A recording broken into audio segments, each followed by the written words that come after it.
Lundy's Lane, and Other Poems. By Duncan Campbell Scott. The Battle of Lundy's Lane. Rufus Gale speaks, 1852. Yes, in the Lincoln militia, in the War of 1812. Many's the day I've had since then to dig and delve. But those are the years I remember as the brightest years of all. When we left the plow in the fro to follow the bugle's call. Why, even our son Abner wanted to fight with the men. Don't you go, d'ye hear, sir? I was angry with him then. Stay with your mother, I said, and he looked so old and grim. He was just 16 that April, I couldn't believe it was him. But I didn't think, I was off, and we met the foe again. 5,000 strong and ready, at the hill by Lundy's Lane. There as the night came on we fought them from 6 to 9. Whenever they broke our line we broke their line. They took our guns and we won them again, and around the levels, where the hills sloped up, with the 89th, we fought like devils. Around the flag, and on they came and we drove them back.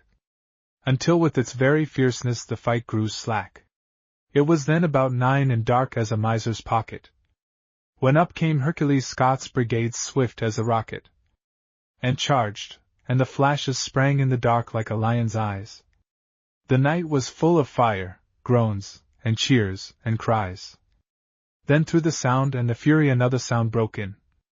The roar of a great old duck gun shattered the rest of the din. It took 2 minutes to charge it and another to set it free. Every time I heard it an angel spoke to me. Yes, the minute I heard it I felt the strangest tide flow in my veins like lightning, as if there, by my side, was the very spirit of valor. But 'twas dark, you couldn't see. And the one who was firing the duck gun fell against me, and slid down to the clover, and lay there still. Something went through me, piercing, with a strange, swift thrill. The noise fell away into silence, and I heard as clear as thunder the long, slow roar of Niagara. Oh, the wonder of that deep sound! But again the battle broke, and the foe, driven before us desperately, stroke upon stroke, left the field to his master, and sullenly down the road sounded the boom of his guns, trailing the heavy load of his wounded men and his shattered flags, sullen and slow, setting fire in his rage to Bridgewater Mills, and the glow flared in the distant forest. We rested as we could, and for a while I slept in the dark of a maple wood. But when the clouds in the east were red all over, I came back there to the place we made the stand in the clover. For my heart was heavy then with a strange deep pain, as I thought of the glorious fight, and again, I remembered the valiant spirit and the piercing thrill. But I knew it all when I reached the top of the hill. For there with the blood on his dear, brave head, there on the hill in the clover lay our Abner, dead. No, thank you, no, I don't need it, I'm solid as granite rock. But every time that I tell it I feel the old, cold shock. I'm 81 my next birthday, do you breed such fellows now? There he lay with the dawn cooling his broad fair brow. That was no dawn for him, and there was the old duck gun. That many and many's the time, just for the fun. We together, alone, would take to the hickory rise, and bring home more wild pigeons than ever you saw with your eyes. Up with Hercules Scott's brigade, just as it came on night. He was the angel beside me in the thickest of the fight. Wrote a note to his mother, he said, I've got to go. Mother, what would home be under the heel of the foe? Oh! She never slept a wink, she would rise and walk the floor. She'd say this over and over. I knew it all before. I tried to speak of the glory to give her a little joy. What is the glory to me when I want my boy, she'd say, and she'd wring her hands, her hair grew white as snow. And I'd argue with her up and down, to and fro, of how she had mothered a hero, and his was a glorious fate, better than years of grubbing to gather an estate. Sometimes I'd put it this way. If God was to say to me now, take him back as he once was helping you with the plow, I'd say, no, God, thank you kindly, 'twas you that he obeyed. You told him to fight and he fought, and he wasn't afraid. You wanted to prove him in battle, you sent him to Lundy's Lane. 'Tis well. But she only would answer over and over again, "Give me back my Abner! Give me back my son!" It was so all through the winter until the spring had begun. And the crocus was up in the dooryard, and the drift by the fence was thinned, and the sap drip-dropped from the branches wounded by the wind, and the whole earth smelled like a flower. Then she came to me one night. "Rufus," she said, with a sob in her throat. "Rufus, you're right. I hadn't cried till then, not a tear, but then I was torn in two. There, it's all right, my eyes don't see as they used to do. But oh, the joy of that battle, it was worth the whole of life. You felt immortal in action with the rapture of the strife. There in the dark by the river, with the flashes of fire before, running and crashing along, there in the dark, and the roar of the guns, and the shrilling cheers, and the knowledge that filled your heart, that there was a victory making and you must do your part. But there's his grave in the orchard where the headstone glimmers white. We could see it, we thought, from our window even on the darkest night. It is set there for a sign that what one lad could do would be done by 100 lads whose hearts were stout and true. And when in the time of trial you hear the recreant say, shooting his coward lips at us, "You shall have had your day, for all your state and glory shall pass like a cloudy rack, and here some other flag shall fly where flew the Union Jack," why, tell him 100,000 men would spring from these sleepy farms to tie that flag in its ancient place with the sinews of their arms. And if they doubt you and put you to scorn, why, you can make it plain with the tale of the gallant Lincoln men and the fight at Lundy's Lane, equals 1908. Via Borealis. To Pelham Edgar. Spring on Matagami. Far in the east the rain clouds sweep and harry down the long haggard hills, formless and low. Far in the west the shell-tints meet and marry, piled grey and tender blue and roseate snow. East, like a fiend, the bold-breasted, streaming storm strikes the world with lightning and with hail. West, like the thought of a seraph that is dreaming, Venus leads the young moon down the vale. Through the lake furrow between the gloom and brightening, firm runs our long canoe with a whistling rush, while Potton the wise and the cunning silver lightning break with their slender blades the long clear hush. Soon shall I pitch my tent amid the birches, wise Potton shall gather boughs of balsam fir, while for bark and dry wood silver lightning searches. Soon the smoke shall hang and lapse in the moist air. Soon shall I sleep, if I may not remember one who lives far away where the storm cloud went. May it part, and starshine burn in many a quiet ember, over her towered city crowned with large content. Dear God, let me sleep, here where deep peace is. Let me own a dreamless sleep once for all the years. Let me know a quiet mind and what heart ease is. Lost to light and life and hope, to longing and to tears. Here in the solitude less her memory presses. Yet I see her lingering where the birches shine. All the dark cedars are sleep-laden like her tresses. The gold-moted wood pools pellucid as her iron. Memories and ghost forms of the days departed people all the forest lone in the dead of night. While Potton and silver lightning sleep, the happy-hearted troop they from their fastnesses upon my sight. Once when the tide came straining from the Lido, in a sea of flame our gondola flickered like a sword. Venice lay abroad builded like beauty's credo, smoldering like a gorget on the breast of the Lord. Did she mourn for fame foredoomed or passion shattered, that with a sudden impulse she gathered at my side? But when I spoke the ancient fates were flattered. Chill there crept between us the imperceptible tide. Once I well remember in her twilight garden, she pulled a half-blown rose, I thought it meant for me. But poising in the act, and with half a sigh for pardon, she hid it in her bosom where none may dare to see. Had she a subtle meaning? Would to God I knew it. Where'er I am I always feel the rose leaves nestling there. If I might know her mind and the thought which then flashed through it, my soul might look to heaven not commissioned to despair, though she denied at parting the gift that I besought her. Just a bit of ribbon or a strand of her hair, though she would not keep the token that I brought her. Proud she stood and calm and marvelously fair. Yet I saw her spirit, truth cannot dissemble.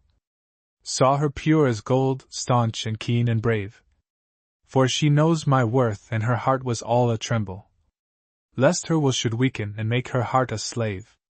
If she could be here where all the world is eager for dear love with the primal Eden sway, where the blood is fire and no pulse is thin or meager, all the heart of all the world beats one way. There is the land of fraud and fame and fashion. Joy is but a god and withers in an hour. Here is the land of quintessential passion, wherein a wild throb spring wells up with power. She would hear the partridge drumming in the distance, rolling out his mimic thunder in the sultry noons. Here beyond the silver reach in ringing wild persistence, reel remote the ululating laughter of the loons. See the shy moose fawn nestling by its mother, in a cool marsh pool where the sedges meet. Rest by a moss mound where the twin flowers smother, with a drowse of orient perfume drenched in light and heat. She would see the dawn rise behind the smoky mountain, in a jet of color curving up to break, while like spray from the iridescent fountain, opal fires weave over all the oval of the lake. She would see like fireflies the stars alight and spangle all the heaven meadows thick with growing dusk. Feel the gypsy airs that gather up and tangle the woodsy odors in a maze of myrrh and musk. There in the forest all the birds are nesting. Tells the hermit thrush the song he cannot tell, while the white-throat sparrow never resting, even in the deepest night rings his crystal bell. Oh, she would love me then with a wild elation. Then she must love me and leave her lonely state. Give me love yet keep her soul's imperial reservation, large as her deep nature and fathomless as fate. Then, if she would lie beside me in the even, on my deep couch heaped of balsam fir, fragrant with sleep as nothing under heaven, let the past and future mingle in one blur, while all the stars were watchful and thereunder earth breathed not but took their silent light. All life withdrew and wrapped in a wild wonder, peace fell tranquil on the odorous night. She would let me steal, not consenting or denying, one strong arm beneath her dusky hair. She would let me bear, not resisting or complying, one sweet breast so sweet and firm and fair. Then with the quick sob of passion shy endeavor, she would gather close and shudder and swoon away. She would be mine forever and forever, mine for all time and beyond the judgment day. Vain is the dream, and deep with all derision. Fate is stern and hard, fair and false and vain. But what would life be worth without the vision? Dark with sordid passion, pale with ringing pain? What I dream is mine, mine beyond all cavil, pure and fair and sweet, and mine forevermore. And when I will my life I may unravel, and find my passion dream deep at the red core. Venus sinks first lost in ruby splendor. Stars like wood daffodils grow golden in the night. Far, far above, in a space entranced and tender, floats the growing moon pale with virgin light. Vaster than the world or life or death my trust is, based in the unseen and towering far above. Hold me, O law, that deeper lies than justice. Guide me, O light, that stronger burns than love. An impromptu, here in the pungent gloom, where the tamarack roses glow, and the balsam burns its perfume, a vireo turns his slow cadence, as if he gloated over the last phrase he floated. Each one he molds and mellows, matching it with its fellows. So have you noted how the oboe croons, the canary throated, in the gloom of the violoncellos and bassoons? But afar in the thick-set forest, I hear a sound go free, crashing the stately neighbors, the pine and the cedar tree, horns and harps and tabors, drumming and harping and horning, in savage minstrelsy. It wakes in my soul a warning of the wind of destiny. My life is soaring and swinging in triple walls of quiet. In my heart there is rippling and ringing a song with melodious riot. When a fateful thing comes nigh it, a hush falls, and then I hear in the thick-set world the wind of destiny hurled on the lives of men. the half-breed girl. She is free of the trap and the paddle, the portage and the trail. But something behind her savage life shines like a fragile veil. Her dreams are undiscovered. Shadows trouble her breast. When the time for resting cometh, then least is she at rest. Oft in the morns of winter, when she visits the rabbit snares, an appearance floats in the crystal air, beyond the balsam firs. Oft in the summer mornings, when she strips the nets of fish, the smell of the dripping net twine gives to her heart a wish. But she cannot learn the meaning of the shadows in her soul, the lights that break and gather, the clouds that part and roll, the reek of rock-built cities, where her fathers dwelt of yore, the gleam of loch and shaling, the mist on the moor, frail traces of kindred kindness, of feud by hill and strand, the heritage of an age-long life, in a legendary land.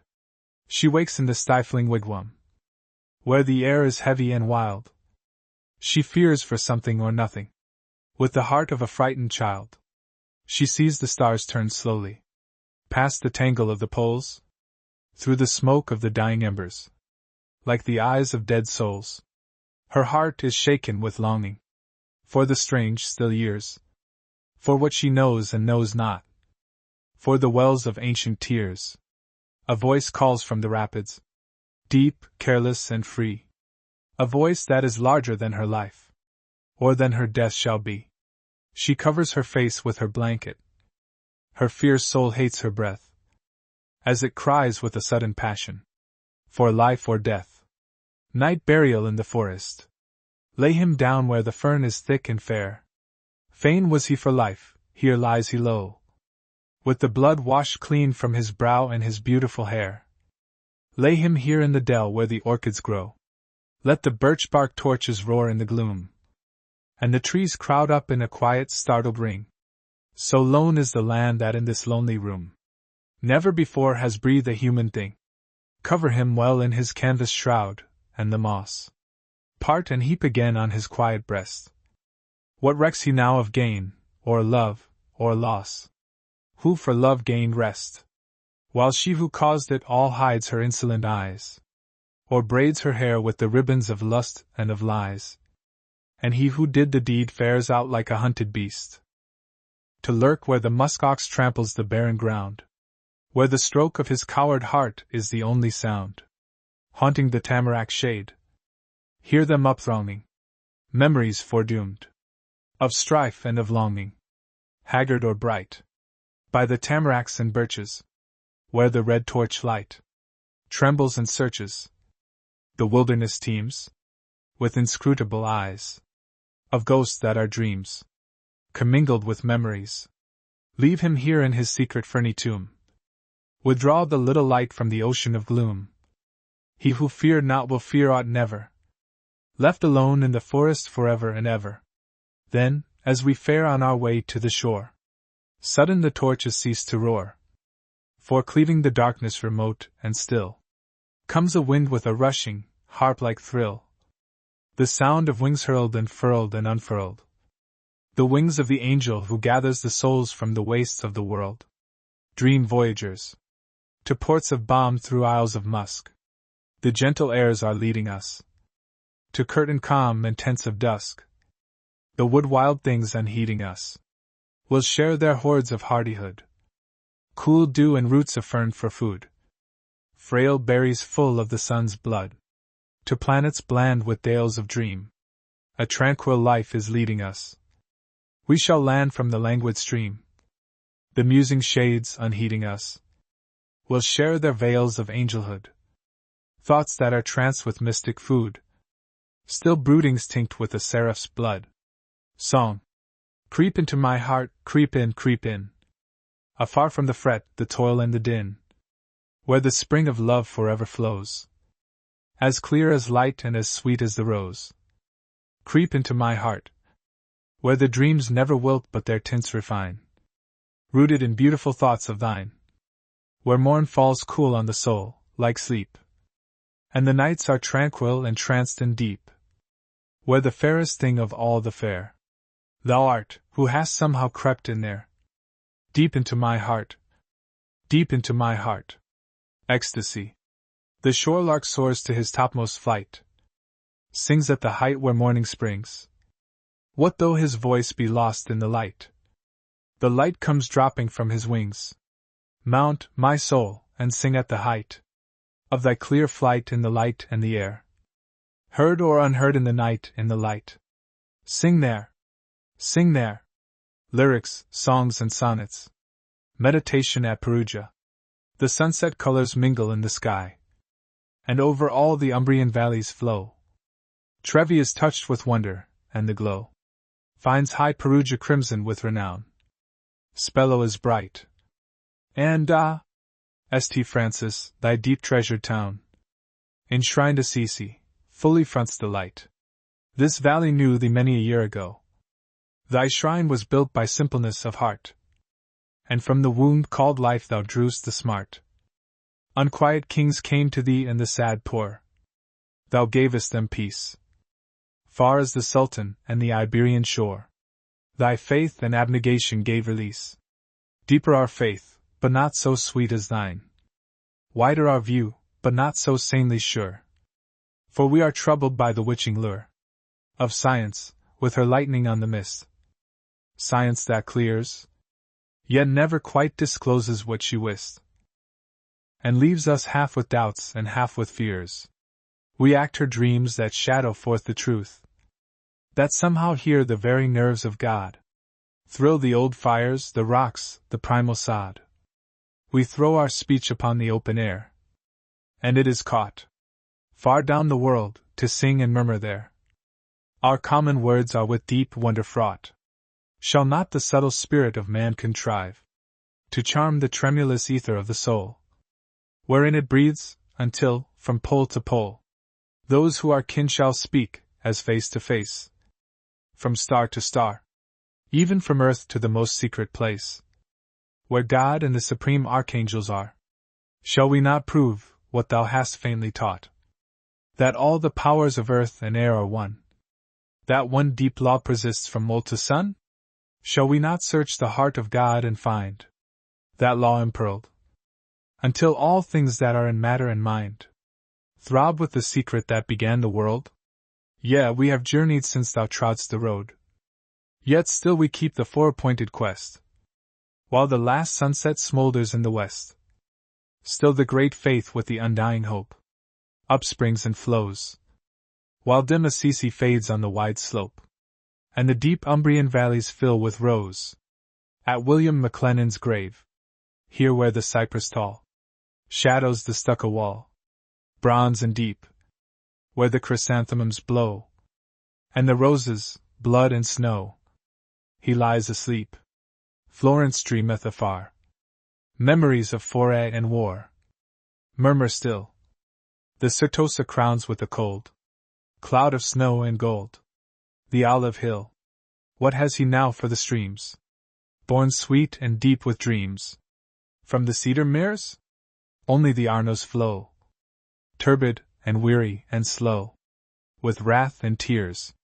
What has he now for the song of the boatman, joyous and long? Where the rapids shine? Only the sound of toil. Where the peasants press the soil for the oil and wine. Spirit fellow in sooth, with bold La Salle and Duluth, and La Vérendrye. Nothing he has but rest, deep in his cypress nest, with memory, hearts of steel and of fire. Why do ye love and aspire, when follows death, all your passionate deeds, garnered with rust and with weeds? In the hollows? God that hardened the steel, bid the flame leap and reel, gave us unrest. We act in the dusk afar, in a star beyond your star, his behest. We leave you dreams and names, still we are iron and flames, biding and bright, into some virgin world. Champions we are hurled, of venture and fight, here where the shadows fall, from the cypress by the wall, where the roses are. Here is a dream and a name, there, like a rose of flame, rises a star. The wood spring to the poet. Dawn cool, dew cool. Gleams the surface of my pool. Bird haunted, fern enchanted. Where but tempered spirits rule. Stars do not trace their mystic lines. In my confines. I take a double night within my breast. A night of darkened heavens, a night of leaves. And in the twofold dark I hear the owl puff at his velvet horn, and the wolves howl. Even daylight comes with a touch of gold, not overbold, and shows dwarf cornel and the twin flowers, below the balsam bowers. Their tints enameled in my dewdrop shield, too small even for a thirsty fawn to quench upon.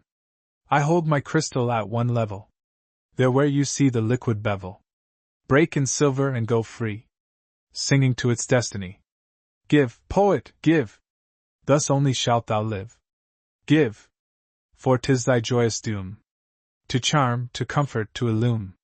Speak to the maiden and the child, with accents deep and mild. Tell them of the world so wide, in words of wonder and pure pride, touched with the rapture of surprise that dwells in a child angel's eyes, awed with the strangeness of new birth, when the flaming seraph sent to lead him into paradise calls his name with the mother's voice he has just ceased to hear on earth. Give to the youth his heart's content, but power with prudence blent. Thicken his sinews with love, with courage his heart prove, till over his spirit shall roll the vast wave of control. In the cages and dens of strife, where men draw breath, thick with the curse at the dear thing called life, give them courage to bear, strength to aspire and dare. Give them hopes rooted in stone, that the loveliest flowers take on. Bind on their brows with a gesture free the palm-green bays of liberty. Give to the mothers of men the knowledge of joy and pain.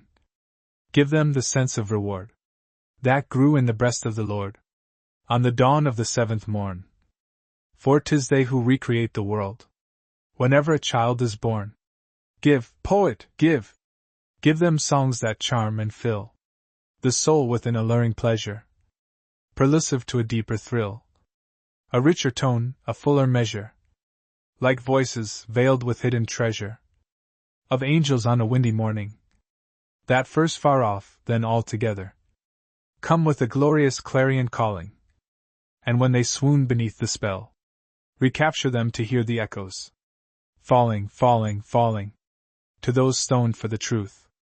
Give ruth, give manna for the mourner's mouth, sovereign as air for his heart's drouth, a prayer. Give to dead souls that mock at life, a weary of their cankered hearts, weary of sleep and weary of strife, weary of markets and of arts. Helve them a song of life, two-edged with joyous life, tempered trusty with life, proud pointed with wild life. Plunge it as lightning plunges. Stab them to life. Give to those who grieve in secret, those who bear the sorrows of earth, the deep unappeasable longings, which beset them with throngings and throngings, as, on a windless night, through the fold of a dark mantle furled, gleams on our world, world after unknown world. Give them peace, wide as the veil that hides God's face, the pure plenitude of space, in which our universe is but a glittering crease. Give them such peace. Give, poet, give! Thus only shalt thou live. Give as we give who are hidden in myriad dimples of rock and fern. Give as we give unbidden to tarn and rillet and burn, where the lake dreams, where the fall is hurled, striving to sweeten the oceans of the world. Should my song for a moment cease, silence fall in the woodland peace. Should I wilfully check the flow, bubbling and dancing up from below, say to my heart, be still, be still. Let the murmur die with the rill. Then should the glittering, gray sea things sigh as they wallow the undersprings, where the deep brine pools used to lie. Deserts vast would stare at the sky, and even thy rich heart, O poet, poet! Even thy rich heart run dry. The November pansy. This is not June, by autumn's stratagem. Thou hast been ambushed in the chilly air. Upon thy fragile crest virginal fair, the rime has clustered in a diadem. The early frost has nipped thy roots and tried thy tender stem, seared thy gold petals, all thy charm is lost. Thyself the only sunshine, in obeying the law that bids thee blossom in the world, thy little flag of courage is unfurled. Inherent pansy memories are saying that there is sun, that there is dew and color and warmth repaying the rain, the starlight when the light is done. These are the gaunt forms of the hollyhocks that shower the seeds from out their withered purses. Here were the pinks, there the nasturtium nurses, the last of color in her gaudy smocks. The ruins yonder show but a vestige of the flaming phlox. The poppies on their faded glory ponder. Here visited the vagrant hummingbird, the nebulous darting green, the ruby-throated. The warm fans of the butterfly here floated. Those 2 nests reared the robins, and the third was left forlorn, muffled in lilacs, whence the perfume stirred the tremulous eyelids of the dewy morn. Thy sisters of the early summer time were maskers in this carnival of pleasure. Each in her turn unrolled her golden treasure. And thou hast but the ashes of the prime. 'Tis life's own malice that brings the peasant of a race sublime to feed her flock around her ruined palace. Yet for withstanding thus the autumn's dart, some deeper Pansian sight will atone. It comes to souls neglected and alone, something that prodigals and pleasures mart lose in the whirl. The peasant child will have a purer heart than the vain favorite of the vanished earl. And far above this tragic world of ours, there is a world of a diviner fashion, a mystic world, a world of dreams and passion, that each aspiring thing creates and dowers with its own light, where even the frail spirits of trees and flowers pause and reach out and pass from height to height. Here will we claim for thee another fief, an upland where a glamour haunts the meadows. Snow peaks arise enrobed in rosy shadows. Fairer the underslopes with vine and sheaf, and shimmering Leah, the paradise of a simple old belief that flourished in the islands of the sea. A snow-cool cistern in the fairy hills shall feed thy roots with moisture clear as dew. A ferny shield to temper the warm blue that heaven is, a thrush that thrills to answer his mate, and when above the ferns the shadow fills, fireflies to render darkness consolate. Here muse and brood, molding thy seed and dye, and recreate thy form 1,000-fold, mellowing thy petals to more lucent gold, till they expand, tissues of amber sky, till the full hour, and the full light, and the fulfilling eye, shall find amid the ferns the perfect flower, the height of land. Here is the height of land. The watershed on either hand goes down to Hudson Bay, or Lake Superior. The stars are up, and far away. The wind sounds in the wood wearier than the long Ojibwe cadence, in which Potvin the wise declares the ills of life, and Cheese Kaniani makes a mournful sound of acquiescence. The fires burn low, with just sufficient glow to light the flakes of ash that play at being moths, and flutter away, to fall in the dark and die as ashes.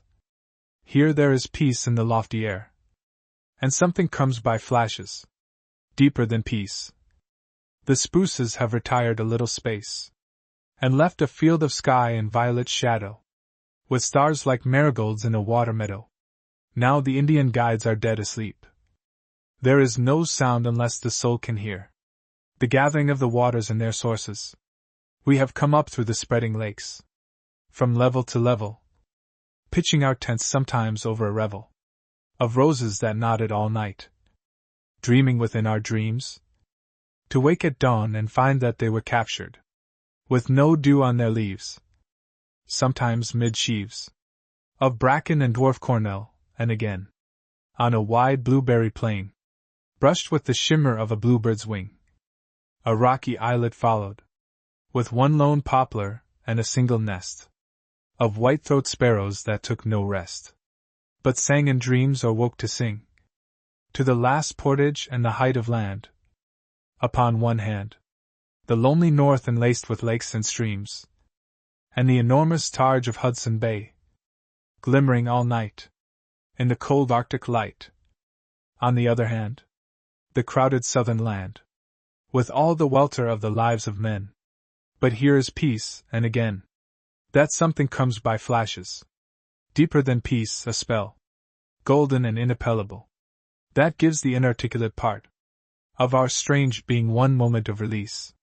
That seems more native than the touch of time, and we must answer in chime, though yet no man may tell the secret of that spell, golden and inappellable. Now are there sounds walking in the wood, and all the spruces shiver and tremble, and the stars move a little in their courses. The ancient disturber of solitude breathes a pervasive sigh, and the soul seems to hear the gathering of the waters at their sources. Then quiet ensues in pure starlight and dark. The regent spirit murmurs in meditation. The heart replies in exaltation, and echoes faintly like an inland shell. Ghost tremors of the spell. Thought reawakens and is linked again with all the welter of the lives of men.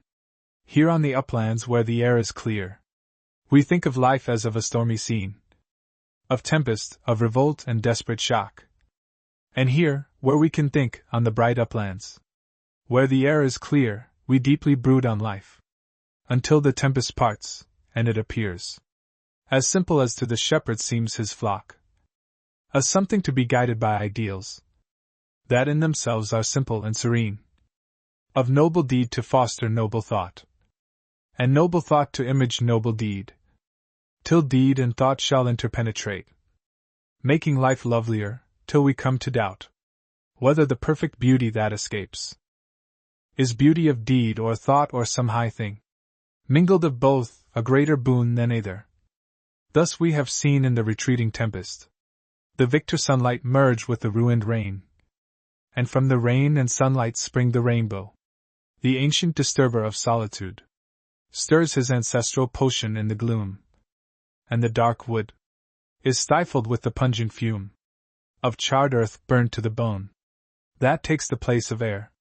Then sudden I remember when and where the last weird lakelet foul with weedy growths and slimy viscid things the spirit loathes, skin of vile water over viler mud, where the paddles stirred unutterable stenches, and the canoes seemed heavy with fear, not to be urged toward the fatal shore, where a bush fire, smoldering, with sudden roar, leaped on a cedar and smothered it with light and terror. It had left the portage height. A tangle of slanted spruces burned to the roots, covered still with patches of bright fire, smoking with incense of the fragrant resin, that even then began to thin and lessen into the gloom and glimmer of ruin. 'Tis overpast. How strange the stars have grown! The presage of extinction glows on their crests, and they are beautied with impermanence. They shall be after the race of men, and mourn for them who snared their fiery pinions, entangled in the meshes of bright words. A lemming stirs the fern and in the mosses, F-minded things feel the air change, and dawn tolls out from the dark belfries of the spruces. How often in the autumn of the world shall the crystal shrine of dawning be rebuilt? With deeper meaning shall the poet then, wrapped in his mantle on the height of land, brood on the welter of the lives of men, and dream of his ideal hope and promise. In the blush sunrise shall he base his flight upon a more compelling law than love. As life's atonement shall the vision of noble deed and noble thought immingled seem as uncouth to him as the pictograph scratched on the cave's side by the cave dweller. To us of the Christ time shall he stand with deeper joy, with more complex emotion, in closer commune with divinity, with the deep fathomed, with the firmament charted, with life as simple as a sheep boy's song. What lies beyond a romance that was read once on a morn of storm and laid aside, memorious with strange immortal memories? Or shall he see the sunrise as I see it? In shoals of misty fire the deluge light dashes upon and whelms with pure radiance and feel the lulled earth, older in pulse and motion. Turn the rich lands and the inundant oceans to the flushed color, and here as now I hear the thrill of life beat up the planet's margin, and break in the clear susurrus of deep joy that echoes and re-echoes in my being? O life is intuition, the measure of knowledge. And do I stand with heart entranced and burning at the zenith of our wisdom when I feel the long light flow, the long wind pause, the deep influx of spirit, of which no man may tell the secret, golden and inappellable? New Year's night, 1916. The earth moans in her sleep, like an old mother whose sons have gone to the war, who weeps silently in her heart till dreams comfort her. The earth tosses, as if she would shake off humanity, a burden too heavy to be borne, and free of the pest of intolerable men, spin with woods and waters, joyously in the clear heavens, in the beautiful cool rains, bearing gladly the dumb animals, and sleep when the time comes, glistening in the remains of sunlight, with marmoreal innocency. Be comforted, old mother, whose sons have gone to the war, and be assured, O earth, of your burden of passionate men, for without them who would dream the dreams that encompass you with glory? Who would gather your youth and store it in the jar of remembrance? Who would comfort your old heart with tales told of the heroes? Who would cover your face with the cerecloth, all rustling with stars, and mourn in the ashes of sunlight? Mourn your marmoreal innocency? Fragment of an ode to Canada. This is the land. It lies outstretched, a vision of delight, bent like a shield between the silver seas. It flashes back the hauteur of the sun, yet teems with humblest beauties still a part of its titanic and ebullient heart. Land of the glacial, lonely mountain ranges, where nothing haps save vast Ionian changes. The slow moraine, the avalanche's wings, summer and sun, the elemental things, pulses of awe, winter and night, and the lightnings. Land of the pines that rear their dusky spars, a ready midnight for the earliest stars. The land of rivers, rivulets, and rills, straining incessant every way to the sea, with their white thunder harnessed in the mills, turning one wealth to another wealth perpetually, spinning the lightning with dynamic spindles, till some far city dowered with fire enkindles. The land of fruit, fine flavored with the frost. Land of the cattle, the deep-chested hosts, the happy-souled, that contemplate the hours, their dewlaps buried in the grass and flowers. And oh, the myriad miracle of the grain, cresting the hill, brimming the level plain. The miracle of the flour and milk and kernel, nurtured by sun-fire and frost-fires supernal, until the farmer turns it in his hand. The million miracle of the land. And yet with all these pastoral and heroic graces, our simplest flowers wear the loveliest faces.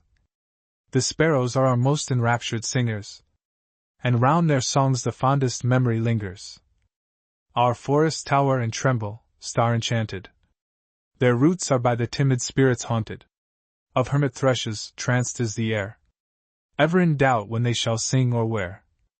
The mountains may with ice and avalanche wrestle, far down their rugged steeps dimple and nestle. The still, translucent, turquoise-hearted tarns. And thou, O power, that stablishest the nation, give wisdom in the midst of our elation, who are so free that we forget we are. That freedom brings the deepest obligation. Grant us this presage for a guiding star, to lead the van of peace, not with a craven spirit, but with the consciousness that we inherit what built the empire out of blood and fire, and can smite, too, in passion and with ire. Purge us of pride, who are so quick in vaunting thy gift, this land, that is in nothing wanting. Give mine to match the glory of the gift. Give great ideals to bridge the sordid rift between our heritage and our use of it. Then in some day of terror for the world, when all the flags of the Furies are unfurled, when truth and justice, wildered and unknit, shall turn for help to this young, radiant land, we shall be quick to see and understand What shall we answer in that stricken hour? Shall the deep thought be pregnant then with power? Shall the few words spring swift and grave and clear? Use well the present moment. They shall hear. August, 1911. Fantasia. Here in Samarkand they offer emeralds, pure as frozen drops of sea water. Rubies, pale as dew-ponds stained with slaughter. Where the fairies fought for a king's daughter. In the elfin upland. Here they sell you jade and chalcedony, and the matrix of the turquoise. Spheres of onyx held in eagle's claws. But they keep the gems as far asunder from the dull stones as the lightning from the thunder. They can never come together. On the mats of Turkish leather. In the booths of Samarkand. Here they sell you balls of nard and honey, and squat jars of claret butter, and the cheese from Kurdistan. When you offer Frankish money, then they scowl and curse and mutter, deep in Kurdish or Persan, for they want your heart out and my hand. In the booths of Samarkand, they would sell your heart's blood separate, in a jar with a gold brim, with a text of burning hatred, coiled around the rim. They would sell my hand upon a beam of teak wood, in the other scale a feather curled. They would sell your heart upon a silver balance, weighed against the world. But your heart could never touch my hand. They could never come together. On the mats of Turkish leather. In the booths of Samarkand. The lover to his lass. Crown her with stars, this angel of our planet. Cover her with mourning, this thing of pure delight. Mantle her with midnight till a mortal cannot see her for the garments of the light and the night. How far I wandered, worlds away and far away. Heard a voice but knew it not in the clear cold. Many a wide circle and many a wan star away. Dwelling in the chambers where the worlds were growing old. Saw them growing old and heard them falling. Like ripe fruit when a tree is in the wind. Saw the seraphs gather them, their clarion voices calling. In rounds of cheering labor till the orchard floor was thinned. Saw a whole universe turn to its setting. Old and cold and weary, gray and cold as death. But before mine eyes were veiled in forgetting. Something always caught my soul and held its breath. Caught it up and held it, now I know the reason. Governed it and soothed it, now I know why. Nurtured it and trained it and kept it for the season. When new worlds should blossom in the springtime sky. How have they blossomed? See, the sky is like a garden. Ah! How fresh the worlds look hanging on the slope. Pluck one and wear it, love, and ask the gardener's pardon. Pluck out the Pleiades like a spray of heliotrope. See Aldebaran like a red rose clamber. See brave Betelgeuse pranked with poppy light. This young earth must float in floods of amber, glowing with a crocus flame in the dells of night. Oh, you cannot cheat the soul of an inborn ambition. 'Tis a naked viewless thing living in its thought. But it mounts through errors and by valleys of contrition, till it conquers destiny and finds the thing it sought. Crown her with stars, this angel of our planet. Cover her with mourning, this thing of pure delight. Mantle her with midnight till a mortal cannot see her for the garments of the light and the night. The ghost story? All my life long I heard the step of someone I would know break softly in upon my days, and lightly come and go. A foot so brisk I said must bear a heart that's clean and clear. If that companion blithe would come, I should be happy here. But though I waited long and well, he never came at all. I grew aweary of the void, even of the light footfall.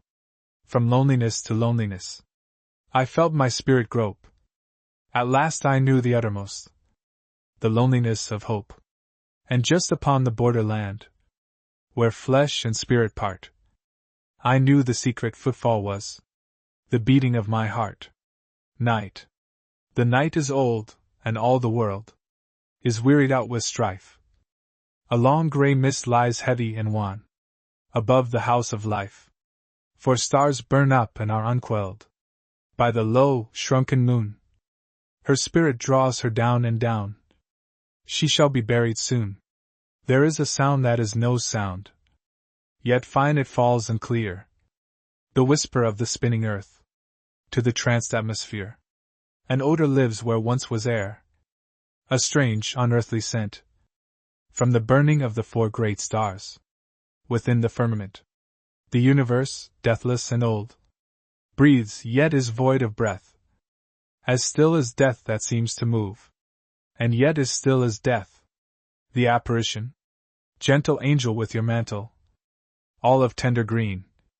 I was yearning for a vision of the life unseen, when you hovered in the sunset, just as rain was done, where the dropping from the poplars seemed like rain begun. There you gathered, forming slowly, rounding into view. All your vesture glowed like verdure, when the sap is new. Then you mutely gave your warning, and I felt the stress of its passion and its presage, and its utterness. There you swayed one tranquil moment, mystically fair. Then you were not of the sunset, were not in the air. At sea, 3 are emerald pools in the sea, and wing-like flashes of light. The sea is bound with the heavens, in a large delight. Night comes out of the east, and rushes down on the sun. The emerald pools and the light pools are darkened and done. Our boat dips and cleaves onward, careless of night or of light, following the line of her compass, by her Engine's might, through the desert of air and of water, like the lonely soul of man, following her fate to the ending, unaware of the hidden plan, sure only of battle and longing, of the pain and the quest, and beyond in the darkness somewhere, sure of her rest. Madonna with 2 angels, under the sky without a stain, the long, ripe, rippling of the grain, light broadcast from the golden oats, over the blackberry fences floats. Madonna sits in a cedar chair, tranquilized by the warm, still air. One of the angels asleep on her knee, under the shade of an apple tree. The other angel holds a doll, covered warm in a tiny shawl. The toy is supposed to be fast asleep, as the sister angel, in dimples deep. The grave, sweet charm on the baby face repeats the look of mature grace that hovers about Madonna's eyes, one of the heavenly mysteries, from far ethereal latitudes, where neither doubt nor trouble intrudes. Ponder here in the orchard nest, on the truth of life made manifest. The struggle and effort was all to prove that the best of the world is home and love. Mid-August, from the upland hidden, where the hill is sunny, tawny like pure honey, in the August heat, memories float unbidden, where the thicket serries, fragrant with ripe berries, and the milkweed sweet, like a prayer mat holy, are the patterned mosses, which the twin flower crosses, with her flowerless vine. In fragile melancholy, the pallid ghost flowers hover, as if to guard and cover the shadow of a shrine, where the pine linnet lingered. The pale water searches, the roots of gleaming birches draw silver from the lake. The ripples, liquid-fingered, plucking the root layers, fairy-like lute players, lulling music make. Oh, to lie here brooding, where the pine tree column rises dark and solemn to the airy lair, where, the day eluding, night is couch dream-laden, like a deep witch maiden, hidden in her hair. In filmy evanescence, wraith-like scents assemble, then dissolve and tremble, a little until they die. Spirits of the fluorescence, where the bees searched and tarried, till the blossoms all were married. In the days before July, light has lost its splendor, light refined and sifted, cool light and dream drifted, ventures even where, seeping silver tender, in the dim recesses, trembling mid her tresses, hides the maiden hair, covered with the shylight. Filling in the hushes, slide the tawny thrushes, calling to their broods, hoarding till the twilight. The song that made for noondays, of the amorous June days, preludes and interludes. The joy that I am feeling, is there something in it, unlike the warble the linnet, phrases and intones? Or is a like thought stealing with a rapture fine free, through the happy pine tree, ripening her cones?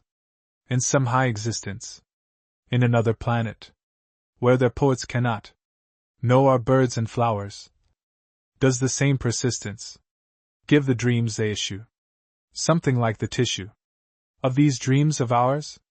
Oh, to lie a-thinking, moods and whims, I fancy, only necromancy could the web unroll, only somehow linking beauties that meet and mingle in this quiet dingle with the beauty of the whole.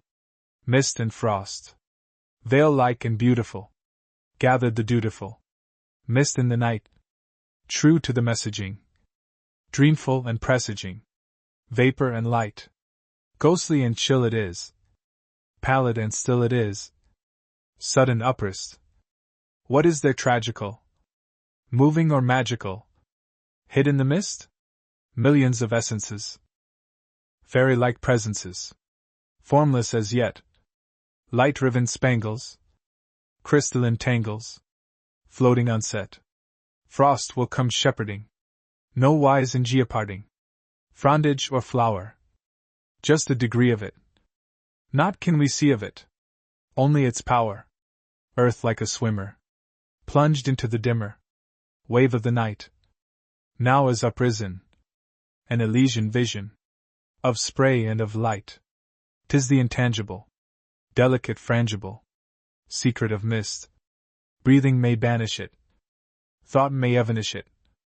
Ponder and whist, passionless purity, calmness and surety, dwells everywhere.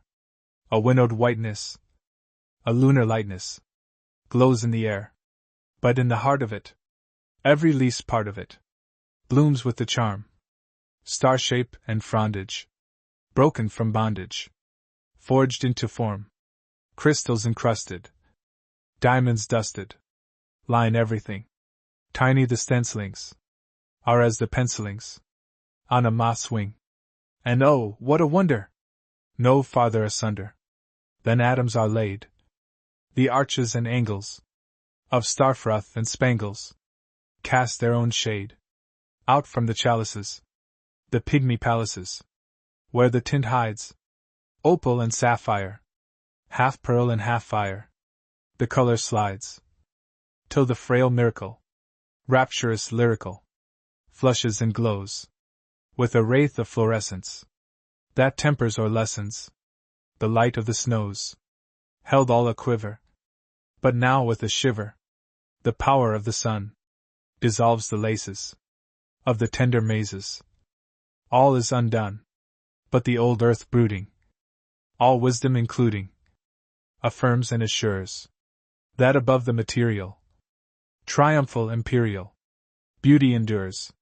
The beggar and the angel, an angel burdened with self-pity, came out of heaven to a modern city.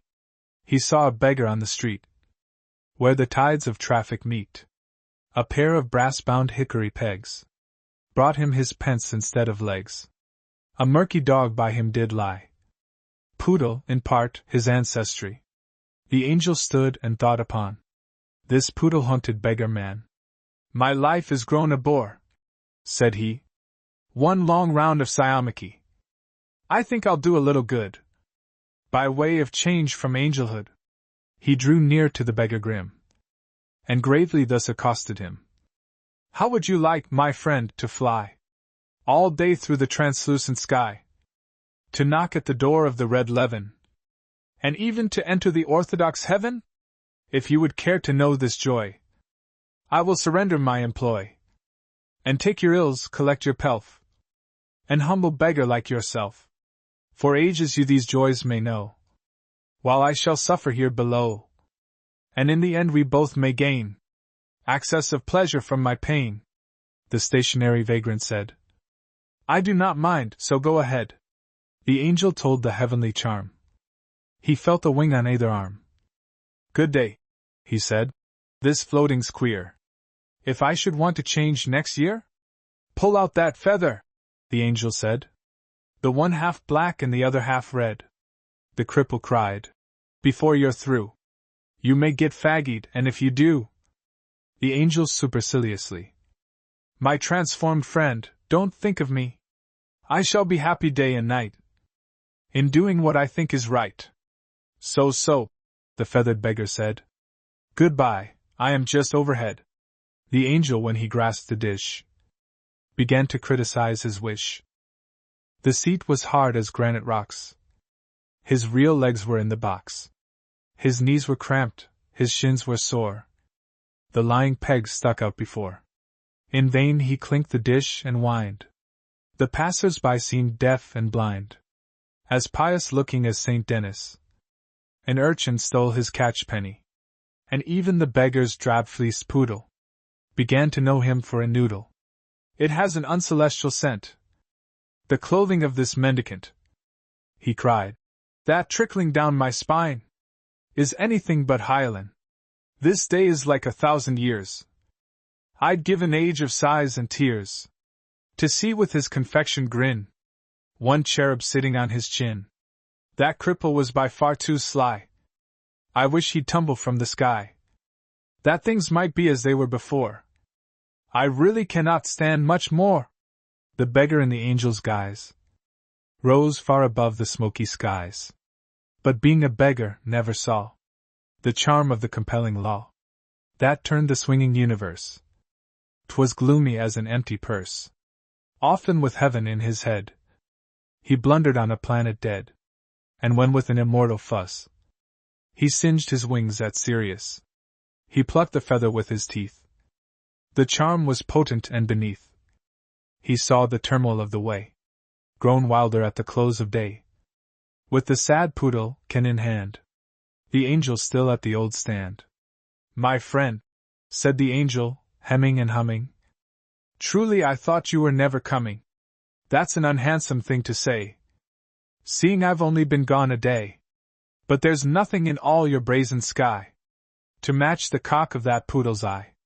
Take your dish and give me my wings. 'Tis but a fair exchange of things. The beggar felt his garments rot, the horn ridge of each callous spot. He clinked his can and was content. His poverty was permanent. Improvisation on an old song. The refrain is quoted by Edward Fitzgerald in one of his letters. I, growing, all the glory going, flashing out of fire and light, burning to a husk, all the world's dying and failing in the dusk.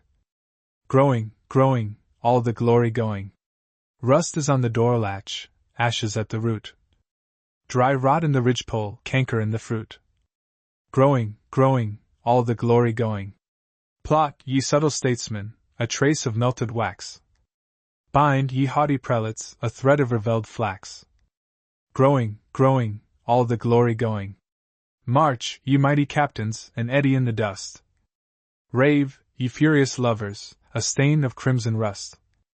Growing, all the glory going. Pictures, poems, music, their essential soul, idle as dry roses in a silver bowl. Growing, all the glory going. London is a hearsay, Paris but a myth.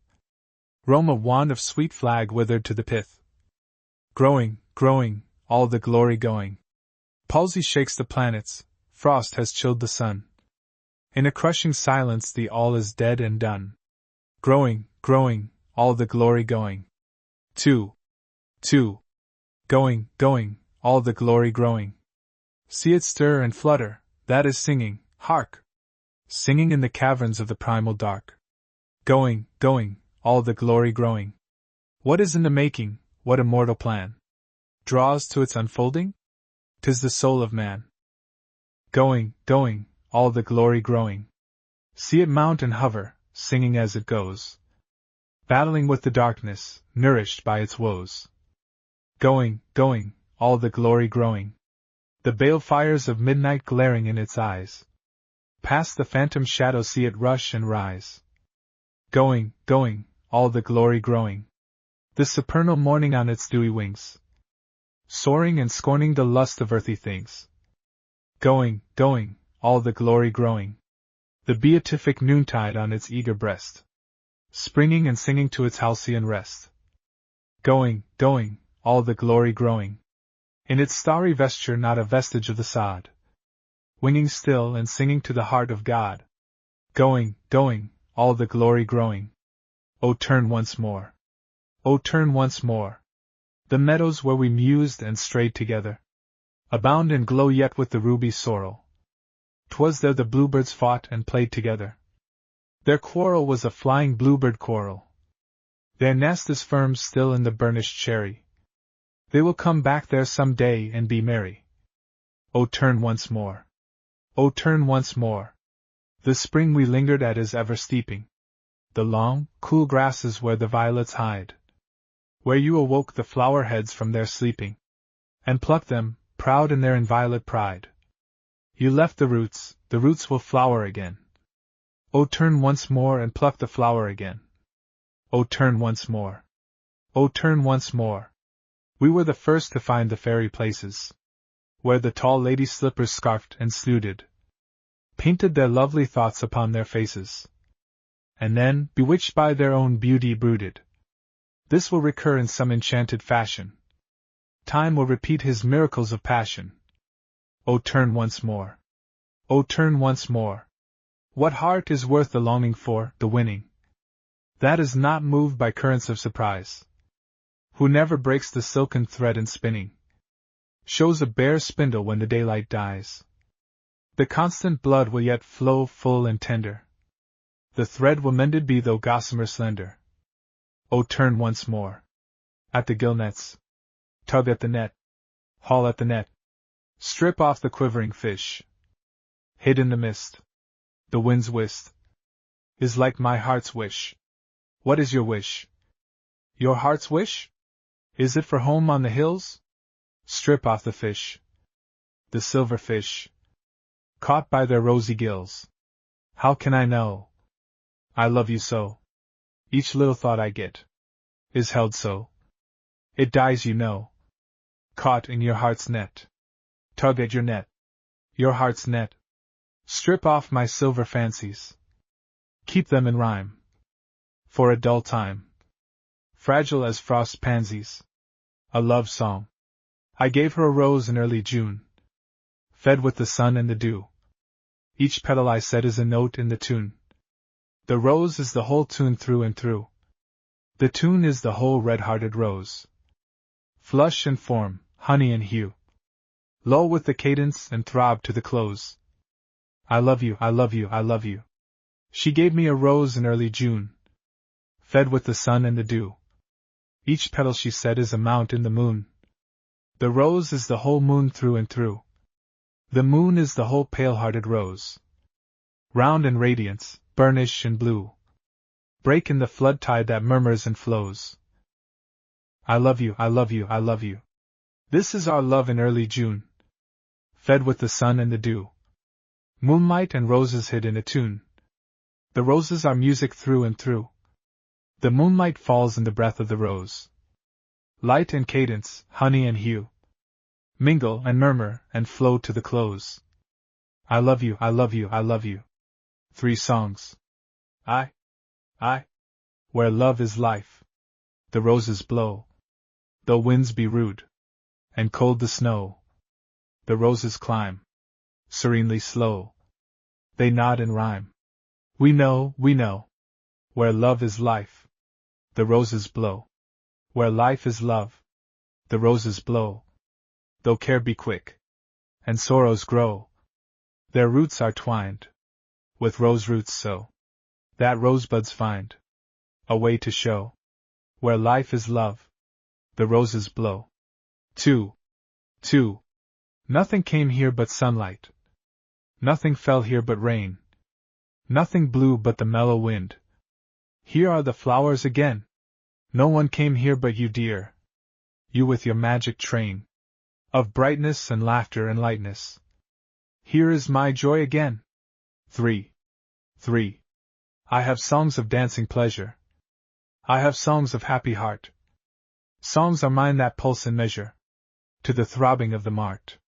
Songs are mine of magic seeming in a land of love forlorn, where the joys are had for dreaming at a summons from the horn. But my sad songs come unbidden, rising with a wilder zest from the bitter pool that's hidden Deep, deep, deep within my breast. The sailor's sweetheart. Oh, if love were had for asking. In the markets of the town, hardly a lass would think to wear a fine silken gown. But love is had by grieving, by choosing and by leaving.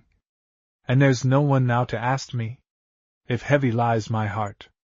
Oh, if love were had for a deep wish. In the deadness of the night, there'd be a truce to longing, between the dusk and the light. But love is had for sighing, for living and for dying. And there's no one now to ask me, if heavy lies my heart. Oh, if love were had for taking, like honey from the hive. The bees that made the tender stuff could hardly keep alive. But love, it is a wounded thing, a tremor and a smart. And there's no one left to kiss me now, over my heavy heart. Fearless the autumn, gather the leaves from the forest, and blow them over the world. The wind of winter follows, the wind of autumn furled. Only the beech tree cherishes a leaf or two for Ruth. Their stems too tough for the tempest. Like thoughts of love and of youth, you may sit by the fire and ponder, while darkness veils the pain, and fear that your memories are rushing away in the wind and the rain. But you'll find them in the quiet, when the clouds race with the moon, making the tender silver sound of a beech in the month of June. For you cannot rob the memory of the leaves it loves the best. The wind of time may harry them, it rushes away with the rest. To the heroic soul, I, nurture thyself, O soul, from the clear spring that wells beneath the secret inner shrine. Commune with its deep murmur, 'tis divine. Be faithful to the ebb and flow that bring the outer tide of spirit to trouble and swing the inlet of thy being. Learn to know these powers, and life with all its venom and show shall have no force to dazzle thee or sting.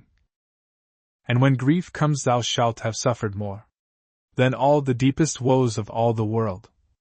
Joy, dancing in, shall find thee nourished with mirth. Wisdom shall find her master at thy door, and love shall find thee crowned with love empearled, and death shall touch thee not but a new birth. 2. Be strong, O warring soul, for very sooth, kings are but wraiths, republics fade like rain. Peoples are reaped and garnered as the grain, and that alone prevails which is the truth. Be strong when all the days of life bear ruth and fury, and are hot with toil and strain. Hold thy large faith and quell thy mighty pain. Dream the great dream that buoys thine age with youth. Thou art an eagle mute in a sea-stopped cave. He, poised in darkness with victorious wings, keeps night between the granite and the sea, until the tide has drawn the water wave. Then from the portal where the ripple rings, he bursts into the boundless morning, free. Retrospect. This is the mockery of the moving years. Youth's color dies, the fervid morning glow is gone from off the foreland, slow, even slower than the fount of human tears. To empty, the consuming shadow nears. That time is casting on the worldly show of pomp and glory. But falter not, below. That thought is base, the deeper thought that cheers. Glean now thy past, that will alone inure to catch thy heart up from a dark distress. It were enough to find one deed mature, deep-rooted, mighty mid the toil and press, to save one memory of the sweet and pure from out life's failure and its bitterness. Frost magic. I. Now, in the moonrise from a wintry sky, the frost has come to charm with elfin might this quiet room, to draw with symbols bright faces and forms in fairest charactery. Upon the casement, all the thoughts that lie deep hidden in my heart's core he would tell. How the red shoots of fancy strike and swell, how they are watered, what soil nourished by. With eerie power he piles his atomies, encrusted gems, star glances overborne, with lids of sleep pulled from the moth's bright eyes, and forests of frail ferns, blanched and forlorn, where Oberon of unimagined size might in the silver silence wind his horn. 2.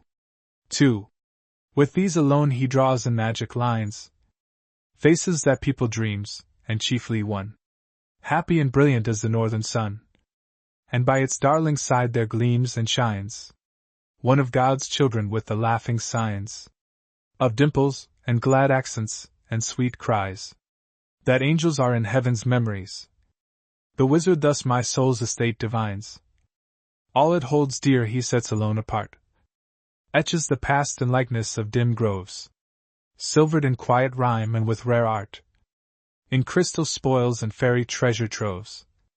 He draws the picture of the happy heart, by those who love it most, whom most it loves.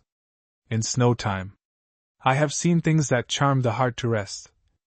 Faint moonlight on the towers of ancient towns, flattering the soul to dream of old renowns. The first clear silver on the mountain crest, where the lone eagle by his chilly nest called the lone soul to brood serenely free. Still pools of sunlight shimmering in the sea, calm after storm, wherein the storm seemed blessed. But here a peace deeper than peace is furled, enshrined and chaliced from the changeful hour. The snow is still, yet lives in its own light. Here is the peace which brooded day and night, before the heart of man with its wild power had ever spurned or trampled the great world. To a Canadian lad killed in the war, O noble youth that held our honor in keeping, and bore it sacred through the battle flame, how shall we give full measure of acclaim to thy sharp labor, thy immortal reaping? For though we sowed with doubtful hands, half sleeping, thou in thy vivid pride hast reaped a nation, and brought it in with shouts and exultation, with drums and trumpets, with flags flashing and leaping. Let us bring pungent wreaths of balsam, and tender tendrils of wild flowers, lovelier for thy daring, and deck a sylvan shrine, where the maple parts the moonlight, with lilac bloom, and the splendor of suns unwearied, all unwithered, wearing thy valor stainless in our heart of hearts. The closed door. The dew falls and the stars fall.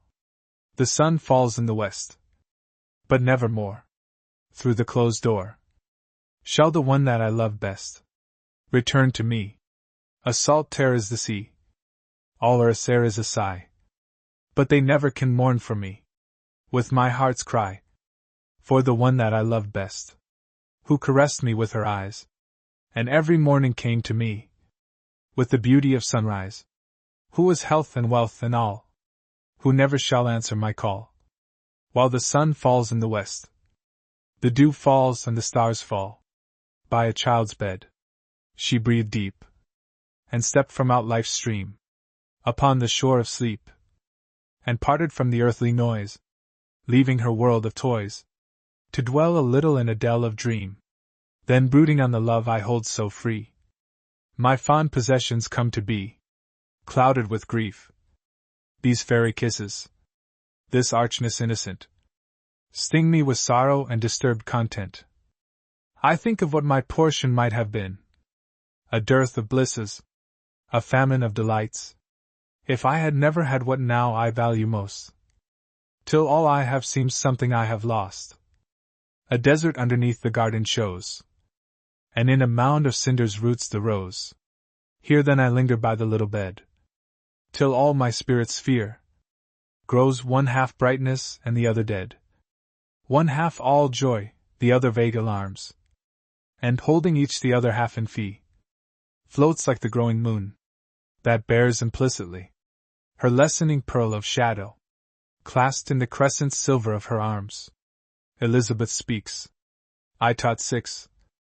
Now every night we light the grate, and I sit up till really late. My father sits upon the right, my mother on the left, and I between them on an ancient chair that once belonged to my great-gran. Before my father was a man. We sit without another light. I really, truly never tire, watching that space, as black as night, that hangs behind the fire. For there sometimes, you know, the dearest, queerest little sparks, without a sound, creep to and fro. Sometimes they form in rings, or lines that look like many things, like skipping ropes, or hoops, or swings. Before you know what you're about, they all go out. My father says that they are gnomes. Beyond the grate they have their homes. In a tall, black, and windy town. Behind a door we cannot see. Often when it's time for bed, the children run away instead. Out through the door to see our fire. Then their angry parents come. With every candle in the town. The beadle with his lantern too. And search and rummage up and down. To catch the children as they play. Between the rows of new mown hay. And bring them home. They must be, oh, so very small. How do they capture them at all? But then they must be very dear. When they can find no more. They blow a horn we cannot hear. And march with the beadle at their head. Right through the little open door. Then close it tight and go to bed. My mother says that may be so. They both agree they're gnomes, you know. She says she thinks that every night. The gnomes have had a fearful fight. Their valiant general has been slain. And all the soldiers leave the camp. To dig his grave upon the plain. They drag the general on a gun. Every bandsman has a lamp. And there's a torch for every one. They dig his grave with bayonets. And wrap him grandly in his flag. Then they gather in a ring. The band plays very soft and low. And all the soldiers sing. Of course we cannot hear, you know. Then someone calls. The enemy comes! They muffle up their pipes and drums. Every soldier in a fright puts out his light. Then hand in hand, and very still, they clamber up the dark, dark hill. And hold their breath tight, tight. I'd like to know which tale is right. Oh, there is something I forgot. Sometimes one little spark burns on. Long after the rest have gone. My father says that lamp is left by a little crooked, crotchety man, who cannot find his wayward son. When the horn begins to blow, he has to drop his light and run. Of course he limps so slow.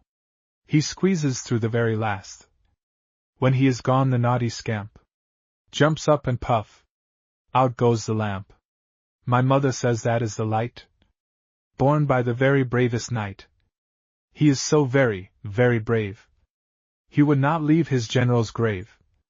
And when the enemy general tries to make him tell where his general lies, he answers boldly, I will not! Then they shoot him on the spot, and give a horrid, dreadful shout. And then of course his light goes out. I sit and think when they are through, which tale I like best of the two. Sometimes I like the father one. It is such fun. But then I love the mother one. That dear brave soldier and the rest. Now which one do you like the best? A Legend of Christ's Nativity. At Bethlehem upon the hill. The day was done, the night was nigh. The dusk was deep and had its will. The stars were very small and still, like unblown tapers, faint and high. The noises had begun to fall, and quiet stole upon the place. The howl of dogs along the wall, voices that from the housetops call, and answer, and the grace of some low breath of even song, grew faint apace, between the rocks, in misty pastures, and along the dim hillside with crook and thong. The lonely shepherds watched their flocks. The inn-master within the inn called loudly out after this sort, Draw no more water, cease the din. Pile the loose fodder, and begin to turn the mules out of the court. The time has come to shut the gate. Make way, he cried, and then began to sweep and set the litter straight, and pile the saddlebags and freight of some belated caravan. The drivers whirled their beasts about, and beat them on with shoutings great. The nose-bags slipped, the feed flew out. The water buckets reeled, the rout went jostling onward to the gate. Came one unto the master then, hasting to find him through the gloom. Give us a place to rest. And when he spake, the master cried again, There is no room, there is no room. But I have come from Nazareth. Full 3 days' toil to Bethlehem. What matters that? The master saith. For here is hardly room for breath. The guests curse me for crowding them, Hold, sir! Leave me not so, I pray. He plucked him sudden by the sleeve.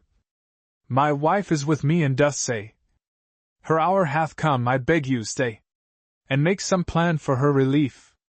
2 hours ago you might have had the chamber wherein stands the loom. But then to drive me wholly mad, came this great merchant from Baghdad, and thrust himself into the room. There is no other shelf to call a bed, but just beyond the gate you may find shelter in a stall. If there be shelter left at all, you may be even now too late. Beyond the gate within the night, a figure rested on the ground. About her all the rout took flight. The dizzy noise, the flashing light. The mules were tramping all around, leaning in mute expectancy. Beneath a stunted sycamore, she added darkness utterly to the dim light, the shrouded tree. By her hands held her face before, and yet to mock her eyes' desire, the cavern into which she stared was lit with discs and lines of fire. When triple darkness did conspire, the secret founts of light were bared, and all the wheeling fire was rife with haunting fears. Her broken breath grew short with this prophetic strife. What was for one the dawn of life would be for one the dawn of death. Meantime the stranger with a lamp, which lit the darkness small and wan, searched where the mules did tramp and stamp, amid the litter and the damp, for some small place to rest upon, and there against the furthest wall, where the black shade was dense and deep, he found a mean and meager stall. But there when the weak light did fall, he found a little lad asleep. He lifted up his childish head, and smiled serenely at the light. And have you found him, then? He said. My brother who I thought was dead. I lost him in the crowd last night. His name is Ezra, and he is so tall and strong that when I try, standing on tiptoe for a kiss, I could not reach except for this. He lifts me up so easily. I had 2 little doves to take up to the booths. He held his breath. Peace, child, and for your mother's sake, yield me this place. Nay, nay, awake. My weary wife is sick to death. I will, the little lad replied. I promised never to forget. My mother, years ago she died. I will lie out on the hillside, and I may find dear Ezra yet. And now she drooped her weary head within that comfortless manger. It might have been a palace bed, with canopy of gold instead. So little did she know or care. Gentle Jesus, slumber mild. Lullaby, lullaby. Succored by a little child. Lull, lullaby. You of children are the king. Lullaby, lullaby. Sovereign to all ministering. Lull, lullaby. Grace you bring them from above. Lullaby, lullaby. They give promise, lisping love. Lull, lullaby. And out upon the darkened hill, with all the quiet pastured sheep, charmed by the falling of a rill, where in the pool at cadence still, the little lad was fallen asleep. All his young dreams were robed with power, and glad were all his visioned folk. He wandered on from hour to hour, with Ezra happy as a flower that blooms safe shadowed by the oak. But once before his dreams were told, he thought he saw within the deep vault of the sky a rose unfold, made all of fire and lovely gold, whose petals seemed to glow and leap, as if each dewy crystal cell were a great angel live with light, and trembling to the coronal, merging in sheen of pearl and shell, with his great comrade, equal, bright, until the petals flashed and sprang, and folded to the central heart. Music there was that showered and rang, as if each angel harped and sang. Controlled by some celestial art, the child saw splendor without name, and turned and smiled, and all the noise of strings and singing sank. It came, faint and dream-altered yet the same, soft-tempered to his mother's voice. Slumber, slumber, gentle child. Lullaby, lullaby. Sweet as henna, dear and mild. Lullaby. You the first of all the race. Lullaby. Gave your master early grace. Lullaby. Gave a shelter for his head. Lullaby. Took the chilly earth instead. Lullaby. Now take comfort, infant earth. Lullaby. Jesus Christ is come to birth. Lullaby. For his principality. Lullaby. Children cluster at his knee. Lullaby. Hail the heaven happy age. Lullaby. Love begins his pilgrimage. Lullaby. Willow pipes. So in the shadow by the nimble flood, he made her whistles of the willow wood. Flutes of one note with mellow slender tone. A robin piping in the dusk alone. Lively the pleasure was the wont to bruise, and notch the light rod for its lyric use, until the stem gave up its tender sheath, and showed the white and glistening wood beneath. And when the ground was covered with light chips, gray leaves and green, and twigs and tender slips, they placed the well-made whistles in a row, and left them for the careless wind to blow. Angel, come to me when grief is over, when the tired eyes seek thy cloudy wings to cover, close their burning skies. Come to me when tears have dwindled into drops of dew, when the sighs like sobs rekindled are but deep and few. Hold me like a crooning mother, heal me of the smart. All mine anguish let me smother in thy brooding heart. Christmas folk song. Those who die on Christmas Day, I heard the triumphant seraph say, will be remembered, for they died upon the holy Christmas tide. When they attain to paradise, the angels with the tranquil eyes will ask if Jesus rules on earth, the anniversary of his birth. This question do they ask alway of those who die on Christmas Day, those who are born on Christmas Day. I heard the triumphant seraph say, will bring again the peace on earth that came with gentle Christ his birth. They may be lowly folk and poor, living about the manger door. They may be kings of mighty line. Their lives alike will be benign. To them belongeth peace alway. Those who are born on Christmas Day. From beyond, here there is balm for every tender heart, wounded by life. Rest for each one who bore a valiant part, crushed in the strife. I suffered there and held a losing fight, even to the grave. And now I know that it was very right to suffer and be brave. The leaf, this silver-edged geranium leaf, is one sign of a bitter grief, whose symbols are a myriad more. They cluster round a carven stone, where she who sleeps is never alone. For two hearts at the core, bound with her heart, make one of three, a trinity in unity, one sentient heart that grieves, and myriad dark-leaved memories keep vigil above the triune sleep. Edged all with silver are the leaves, a mystery play. Characters: the Father, the Child, Death, angels, two travelers. They even settle still and deep. In the cold sky the last gold burns. Across the color snow flakes creep. Each one from gray to glory turns, then flutters into nothingness. The frost down falls with mighty stress. Through the swift cloud that parts on high, the great stars shrivel into less. In the hard depth of the iron sky, the child. What is that light, dear Father? That light in the dark, dark sky? The Father. Those are the lights of the city, and the villages thereby. The child. There must be fire in the city, to throw that yellow glare, and fire in the little villages, on all the hearthstones there. The Father musing. Yeah, flames are on the hearthstones. The ovens are full of bread. But here the coals are dying, and the flames are dead. The child.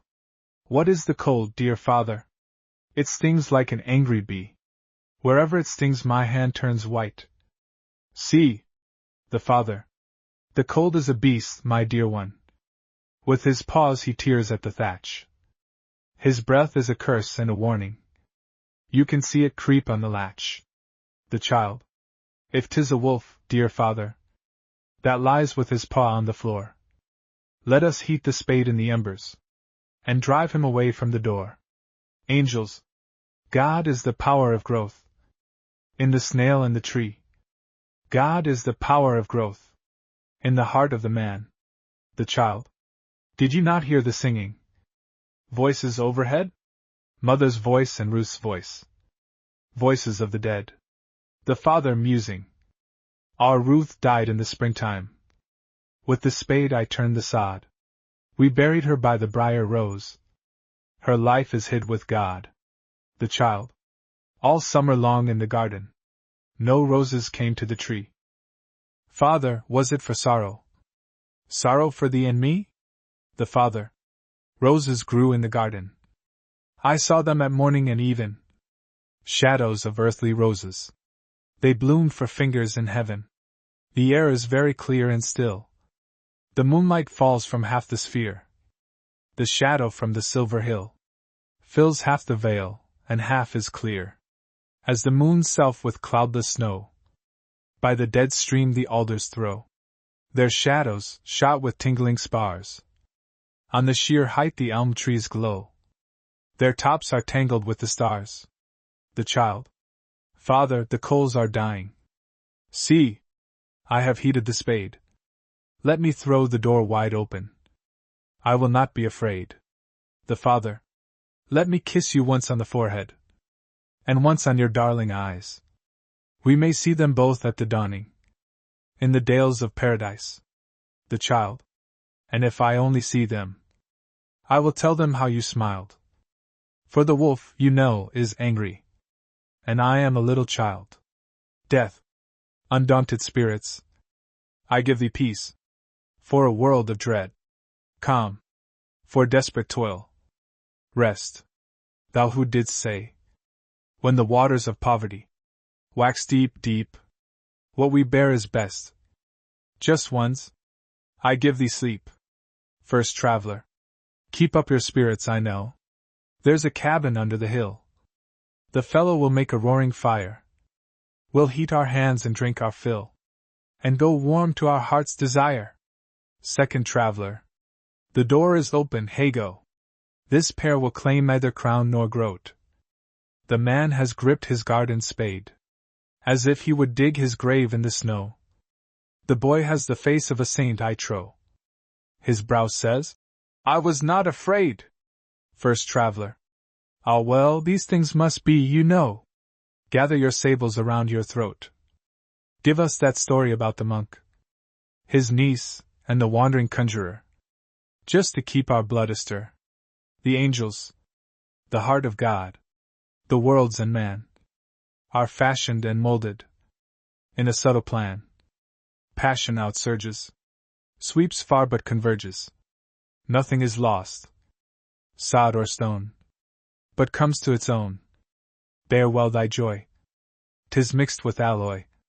Bear well thy grief. 'Tis a rich full sheaf. Gather the souls that have passed in the night. Theirs is the peace and the light. The moon is gone, the dawning brings a deeper dark with silver blent. Above the wells where, myriad springs, light from the crimson orient. The elms are born, the shadows creep, tremble and melt away, one sweep. The great soft color floods and flows, where under snow the roses sleep. The morn has turned the snow to rose. Lines in memory of Edmund Morris. Dear Morris, here is your letter. Can my answer reach you now? Fate has left me your debtor. You will remember how. For I went away to Nantucket, and you to the Isle of Orleans. And when I was dawdling and dreaming over the ways and means of answering, the power was denied me. Fate frowned and took her stand. I have your unanswered letter here in my hand. This, in your famous scribble. It was ever a cryptic fist, cuneiform or Chaldaic, meanings held in a mist. Dear Morris, now I'm inditing, and poring over your script, I gather from the writing, the coin that you had flipped, turned tails, and so you compel me to meet you at Touchwood Hills. Or, mayhap, you are trying to tell me the sum of a painter's ills. Is that fie, Mr. Proctor? Or something about a doctor? Well, nobody knows but Eddie. Whatever it is, I'm ready. For our friendship was always fortunate in its greetings and adieus. Nothing flat or importunate. Nothing of the misuse that comes of the constant grinding of one mind on another. So memory has nothing to smother, but only a few things captured on the wing, as it were, and enraptured. Yes, Morris, I am inditing. Answering at last it seems. How can you read the writing? In the vacancy of dreams? I would have you look over my shoulder, ere the long, dark year is colder, and mark that as memory grows older, the brighter it pulses and gleams. And if I should try to render the tissues of fugitive splendor that fled down the wind of living, will they read it some day in the future, and be conscious of an awareness in our old lives and the bareness of theirs, with the newest passions in the last fad of the fashions? How often have we risen without daylight, when the day star was hidden in mist, when the dragon-fly was heavy with dew and sleep, and viewed the miracle preeminent, matchless, the prelusive light that quickens the morning. O crystal dawn, how shall we distill your virginal freshness, when you steal upon a land that man has not sullied with his intrusion, when the aboriginal shy dwellers in the broad solitudes are asleep in their innumerable dens and night haunts, amid the dry ferns, in the tender nests, pressed into shape by the breasts of the mother birds? How shall we simulate the thrill of announcement, when lake after lake lingering in the starlight turn their faces towards you, and are caressed with the salutation of color? How shall we transmit in tendril-like images the tenuous tremor in the tissues of ether, before the round of color buds like the dome of a shrine, the preconscious moment when love has fluttered in the bosom, before it begins to ache? How often have we seen the even melt into the liquidity of twilight, with passages of Titian splendor, pellucid preludes exquisitely tender, where vanish and revive, through veils of the ashes of roses, the crystal forms the breathless sky discloses, the new moon a slender thing, in a snood of virgin light. She seemed all shy on venturing into the vast night. Her own land and folk were afar. She must have gone astray, but the gods had given a silver star to be with her on the way. I can feel the wind on the prairie, and see the bunch grass wave, and the sunlights ripple and vary, the hill with Crowfoot's grave, where he pitched off for the last time, in sight of the Blackfoot crossing, where in the sun for a pastime you mark the site of his teepee, with a circle of stones. Old Napier gave you credit for that day, and well I recall the weirdness of that evening at Qu'Appelle, in the wigwam with old Sakame, the keen, acrid smell, as the kinnikinnick was burning, the planets outside were turning, and the little splints of poplar flared with a thin, gold flame. He showed us his painted robe, where in primitive pigments he had drawn his feats and his forays, and told us the legend of the man without a name, the hated Blackfoot, how he lured the warriors, the young men, to the foray, and they never returned, only their ghosts, goaded by the Blackfoot, mounted on stallions. In the night time, he drove the stallions, reeking into the camp. The women gasped and whispered, the children cowered and crept, and the old men shuddered, where they slept. When Sakame looked forth, he saw the Blackfoot, and the ghosts of the warriors, and the black stallions, covered by the night wind, as by a mantle. I remember well a day, when the sunlight had free play, when you worked in happy stress, while grave Annie Papines sat for his portrait there, in his beaded coat and his bare head, with his mottled fan of hawk's feathers, a man. Ah, Morris, those were the times when you sang your inconsequent rhymes, sprung from a careless fountain. He met her on the mountain, He gave her a horn to blow, and the very last words he said to her were, "Go long, Eliza, go." Foolish, but life was all, and under the skillful fingers, contours came at your call. Art grows and time lingers. But now the song has a change into something wistful and strange, and one asks with a touch of ruth, what became of the youth? And where did Eliza go? He met her on the mountain. He gave her a horn to blow. The horn was a silver whirl, with a mouthpiece of pure pearl, and the mountain was all one glow, with gulfs of blue and summits of rosy snow. The cadence she blew on the silver horn was the meaning of life in one phrase caught, and as soon as the magic notes were born, she repeated them once in an afterthought. They heard in the crystal passes, the cadence calling, calling, and faint in the deep crevasses, the echoes falling, falling.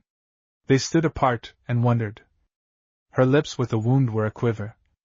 His heart with a sword was sundered. For life was changed forever when he gave her the horn to blow.